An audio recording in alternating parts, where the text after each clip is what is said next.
Olá pessoal, estou aqui com vocês para mais uma das nossas aulas de física e hoje nós vamos falar da eletrização e da força eletrostática. Para falarmos de eletrização devemos conhecer os corpos eletrizados. O que seria um corpo eletrizado? Olha comigo então um corpo neutro, um corpo eletrizado positivamente e um corpo eletrizado negativamente. Um corpo é dito neutro quando a quantidade de prótons e a quantidade de elétrons são exatamente iguais, ou seja, para cada elétron corresponde um próton. Se esse corpo perde elétrons, então ele passa a ter aí uma quantidade de prótons maior do que a quantidade de elétrons. E nós dizemos então que ele está eletrizado positivamente. Por outro lado, se esse corpo ganha elétrons, ele passa a ter uma quantidade de elétrons maior que a quantidade de prótons. E nós então dizemos que esse corpo está eletrizado negativamente. Muito bem, esses processos de eletrização que nós vamos ver hoje, se aplicam na prática e hoje nós vamos falar de três processos. O processo de eletrização por atrito, eletrização por contato e eletrização por indução. Vamos começar então com a eletrização por atrito, aquela que você pega dois corpos, esfrega um no outro e nesse esfrega-esfrega você tem um corpo perdendo elétrons e outro corpo recebendo elétrons. Então observem aí na tela a eletrização por atrito. Nós vamos pegar aí um bastão de vidro, um pedaço de seda e nós vamos esfregar essa seda no vidro. Conforme então nós vamos fazendo este atrito, esfregando a seda no vidro, nós vamos perceber que esse vidro vai perder elétrons, portanto ele vai se eletrizar positivamente, e a seda vai receber elétrons, portanto ela vai se eletrizar negativamente. Então nós vimos aí a eletrização entre o vidro e a seda. E sempre aquela pergunta, será que o vidro só vai perder elétrons? E a seda só vai ganhar? Na verdade, existe uma hierarquia de quem cede e de quem recebe esses elétrons. Existe aí uma série chamada série triboelétrica. Observem comigo, então, uma parte dessa série. Então nós temos aí a série triboelétrica com alguns elementos, pele de coelho, vidro, mica, lã, pele de gato e assim por diante. Quando você atrita dois elementos dessa série, o de cima sempre fica positivo, o de baixo sempre fica negativo. Por exemplo, quando nós fizemos o atrito entre o vidro e a seda, olha lá, o vidro está lá em cima, a seda lá embaixo. O vidro ficou positivo, a seda ficou negativa. Bom, pessoal, essa série triboelétrica, então, é muito importante, mas você não precisa memorizar isso aí. Você precisa, sim, de saber dois elementos dessa série, que é o vidro, um elemento que está lá em cima na série, e o ebonite, que está lá embaixo. Normalmente, nos vestibulares, aparece um atrito entre vidro e algum outro elemento, ebonite e algum outro elemento. Como o vidro está muito em cima, e o ebonite está muito embaixo, normalmente eles atritam aí o vidro com algum elemento entre ele e o ebonite com também algum elemento entre ele e o vidro. Então, normalmente, quando é vidro e alguma coisa, o vidro você vai lembrar que fica positivo e esse outro elemento vai ficar, então, negativo. E assim também procede lá para o ebonite. Ebonite sempre, quando atritado com outro elemento acima, aí vai ficar negativo e o outro elemento positivo. A não ser, então, que lá no vestibular também ele te dê um pedaço, uma parte dessa série, e aí você então deve lembrar que o elemento que está em cima sempre positivo, o elemento que está embaixo sempre negativo no atrito. Muito bem, um segundo processo de eletrização que nós temos é a eletrização por contato. No contato, normalmente, você vai ter lá um corpo neutro e um outro corpo eletrizado. E quando você faz o contato, vai ocorrer aí uma troca de cargas e nós vamos ter aí a eletrização. Na verdade, não seria bem uma troca, porque o corpo que está neutro vai receber ou perder elétrons para o corpo que está eletrizado. Vamos observar então comigo aí uma eletrização por contato. Nós temos aí dois corpos, uma esferinha e um cubo, e nós vamos aproximar um do outro e fazer o contato. Percebam então que a esfera está eletrizada positivamente e o nosso cubo está inicialmente neutro.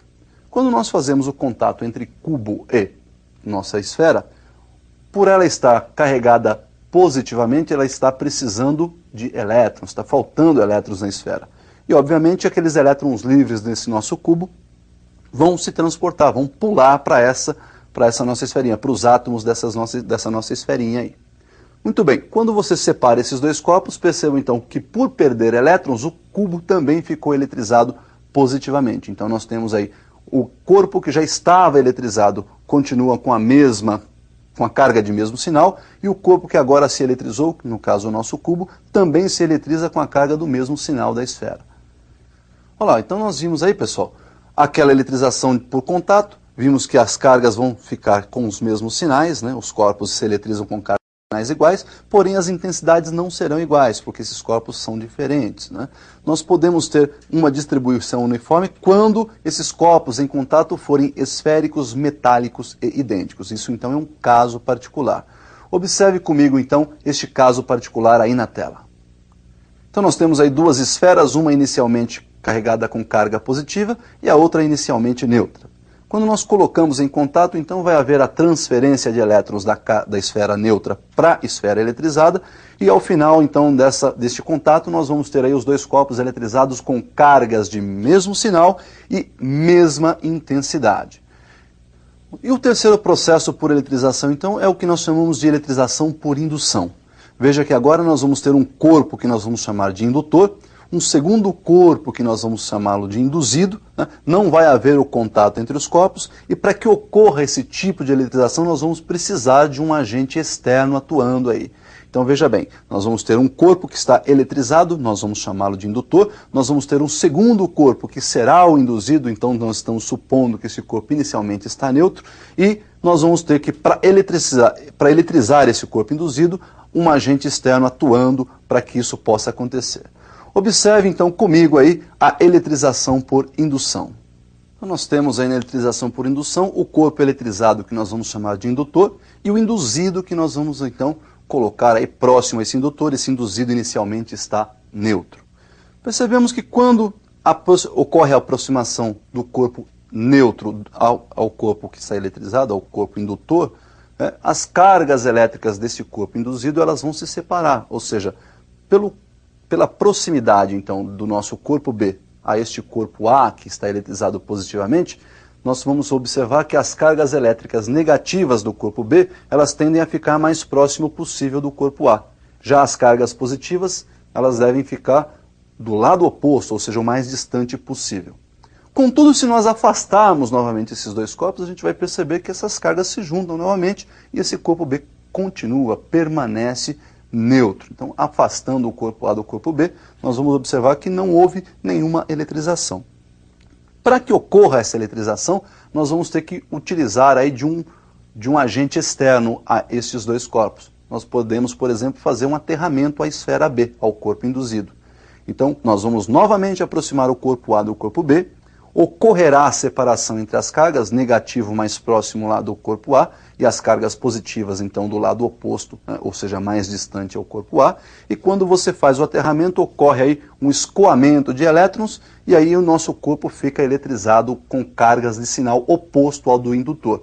No caso, então, em que o nosso corpo indutor é positivo, o nosso corpo B induzido será, então, eletrizado com cargas negativas. Percebam que após ter feito esse aterramento, você já pode tirar esse fio, né? É muito rápido esse escoamento de elétrons. Então nós vamos ter aí uma subida de elétrons, fazendo com que o corpo B fique eletrizado negativamente. Então, para que você não esqueça, nós temos aí três processos. Lá no atrito, quando você atrita, os corpos se eletrizam com cargas e sinais opostos e com mesma intensidade. Se um corpo perde 10 elétrons, o outro corpo recebeu 10 elétrons. No contato, ele se eletriza com cargas de mesmos sinais. Essas cargas não necessariamente devem ser iguais. No caso, então, que os corpos são diferentes, só vão ser iguais quando os corpos forem esféricos, metálicos e idênticos. E aí, na indução, nós vamos ter, então, os corpos também eletrizados com cargas de sinais opostos e, a gente já sabe, né? Nós não sabemos qual é a quantidade de cargas porque houve agente externo atuando aí para que ocorresse o escoamento de elétrons. Então, observem essa relação aí do indutor induzido em termos de cargas de sinais positivo e negativo. Olhem na tela. Olha aí, se o indutor então for negativo, o nosso induzido vai se eletrizar com carga positiva. Por outro lado, se o indutor for positivo, o nosso induzido então se eletriza com cargas de sinal negativo. Uma vez que então nós conhecemos agora os processos de eletrização, quando os corpos estão eletrizados, eles podem se atrair ou se repelir. Pode ocorrer uma atração entre corpos eletrizados com cargas de sinais opostos, isso nós já sabemos, e pode haver uma repulsão entre corpos eletrizados com cargas de mesmo sinal. Então, quando nós aproximamos um corpo A de um corpo B, dependendo da sinalização das cargas desses corpos, eles podem se atrair ou se repelir. A força com que eles se atraem ou com que eles se repelem pode ser determinada por uma lei que foi estabelecida por Coulomb. Então, nós vamos observar como é a lei de Coulomb, essa lei que determina a força eletrostática entre dois corpos eletrizados. Observe comigo aí na tela, então, a lei de Coulomb. Nós temos aí duas esferas. Nesse momento aí as duas estão eletrizadas com cargas e sinais iguais, cargas positivas, e nós colocamos essas cargas inicialmente a uma distância d uma da outra. Nós sabemos que cargas de mesmos sinais vão sofrer uma repulsão, né? E pela lei da ação e reação, a força elétrica que a primeira carga exerce na segunda é exatamente igual à força elétrica que a segunda carga exerce na primeira. E essas forças então devem ter a mesma intensidade, mesma direção e sentidos opostos. Segundo o nosso amigo Coulomb, estabelece em sua lei que esta força eletrostática entre essas cargas é dada pelo produto de K0, que é uma constante eletrostática do meio. Nós consideramos então que inicialmente elas estão colocadas no vácuo, o K0 então é a constante eletrostática do vácuo, ainda diretamente proporcional ao módulo do produto das cargas, e inversamente proporcional ao quadrado da distância que separa essas duas cargas. Então nós temos aí que o módulo da força eletrostática, ou o módulo da força elétrica, é dada por K0. Esse K0 está multiplicando aí o módulo do produto das cargas, e esse produto está sendo dividido aí pelo quadrado da distância que separa essas duas cargas. Então, para o vácuo, K0, que é a constante eletrostática, é igual a 9,10 elevado a nona Newton vezes metros quadrados, dividido aí por Coulomb ao quadrado. Então nós vimos aí a definição da lei de Coulomb, que nos proporciona calcular a força eletrostática, né, através aí dessa equação, força igual K0, constante eletrostática, multiplicado aí pelas cargas em módulo e dividido pelo quadrado da distância. Como é que a gente vai relacionar isso aí no gráfico? Vamos fazer então a relação entre força e distância no gráfico. Observe então como fica a curva que representa essa equação do Coulomb, da lei de Coulomb. Olha lá, nós temos na vertical aí, então o eixo que representa a força eletrostática ou a força elétrica, na horizontal o eixo que representa a distância entre as cargas, e nós percebemos que a força é inversamente proporcional ao quadrado da distância. Portanto, quanto maior a força, menor a distância. Conforme a força vai diminuindo, essa distância vai aumentando. E nós temos aí então uma curva característica de relação inversamente proporcional, que é uma hipérbole. Nesse caso a hipérbole é cúbica, porque lá na equação nós temos força eletrostática inversamente proporcional ao quadrado da distância. E aí no gráfico aparece força eletrostática em relação à distância. Bom pessoal, então com relação à eletrização era isso que nós tínhamos para ver, né? Espero que você tenha aproveitado bem esse nosso encontro de hoje. E bons estudos até o nosso próximo encontro.